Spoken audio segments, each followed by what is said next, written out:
Okay student, तो जो vitamin A, vitamin D, vitamin E के बाद एक और जो फैट सॉल्युबल विटामिन बचा हुआ है, उस फैट सॉल्युबल विटामिन का नाम है आपका विटामिन के। विटामिन के। अब आ जाएंगे, विटामिन के का केमिकल नेम होता है फाइलोक्विनोन।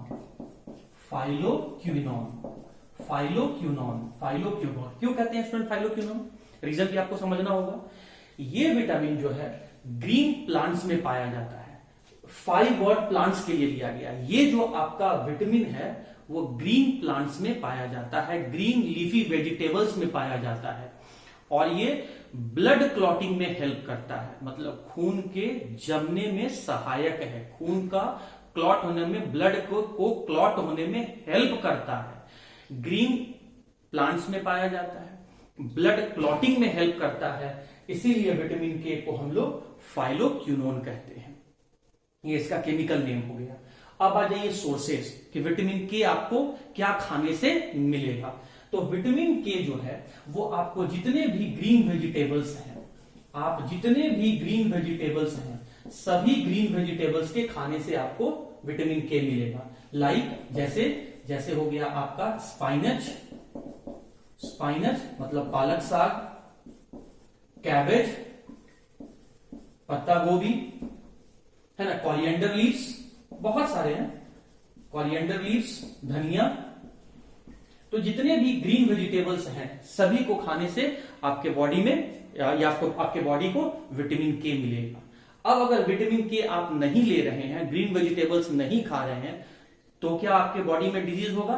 तो देखिए, इसके कमी से जो हमारे बॉडी में डिजीज होता है वो होता है delayed blood clotting. Delayed blood clotting, delayed blood clotting.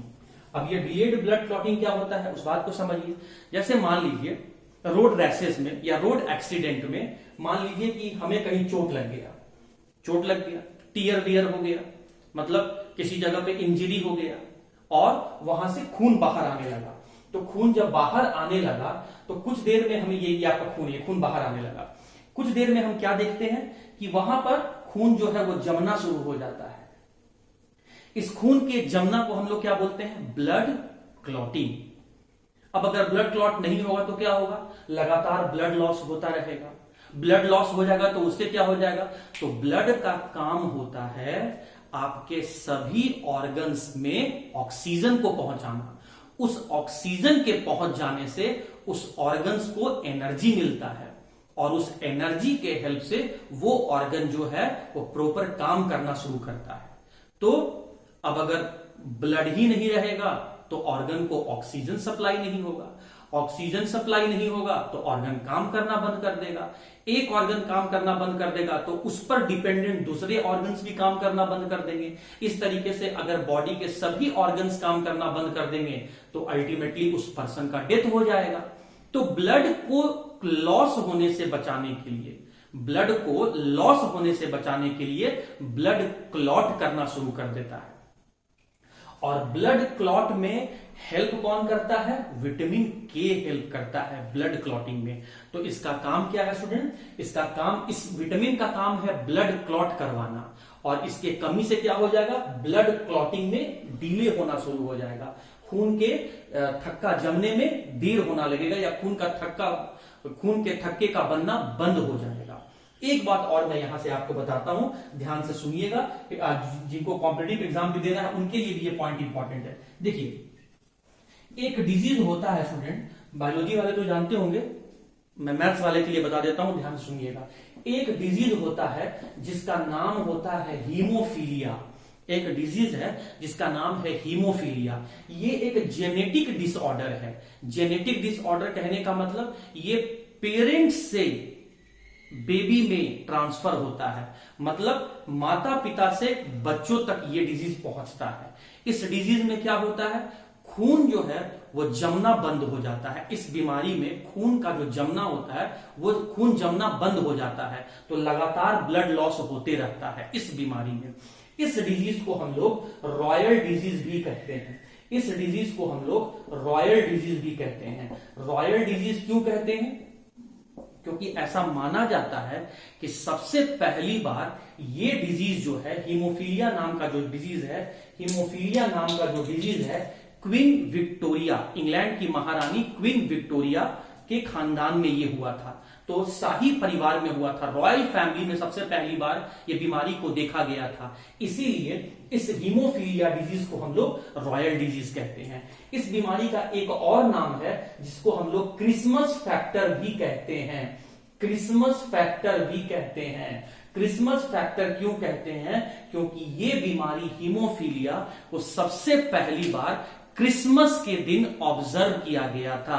ये इस बीमारी को सबसे पहले रॉयल फैमिली में क्रिसमस के दिन डायग्नाइज किया गया था, पहचाना गया था, पता लगाया गया था। इसीलिए हीमोफीलिया को क्रिसमस फैक्टर कहते हैं।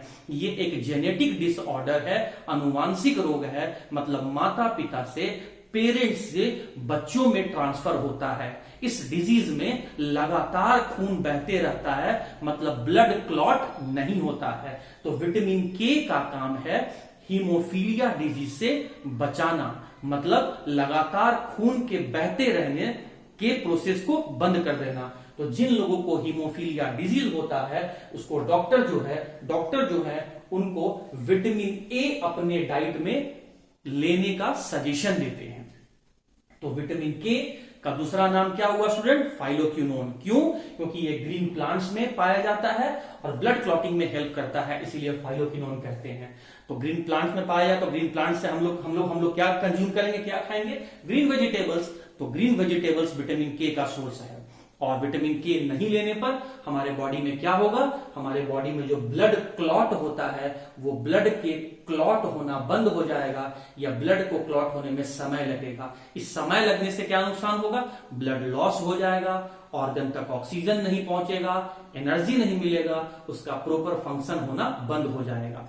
साथ ही साथ हमें याद रखना है कि विटामिन के हमें हीमोफीलिया डिजीज से बचाता है, जिसे हम रॉयल डिजीज या क्रिसमस फैक्टर भी कहते हैं। तो उम्मीद करते हैं vitamin A, vitamin D, vitamin E और विटामिन के, मतलब सारे फैट सॉल्युबल विटामिन के केमिकल नेम, सोर्सेज और डेफिशिएंसी डिजीज आपको समझ में आ गया होगा।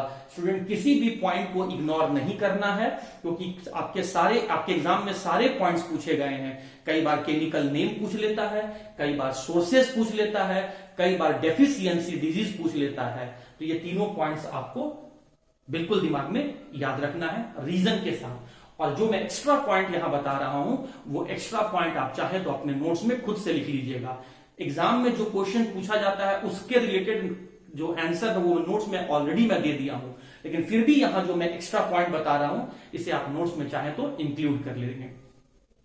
तो फैट सॉल्युबल विटामिन को समझने के बाद आइए हम लोग अब वाटर सॉल्युबल विटामिन को पढ़ते हैं।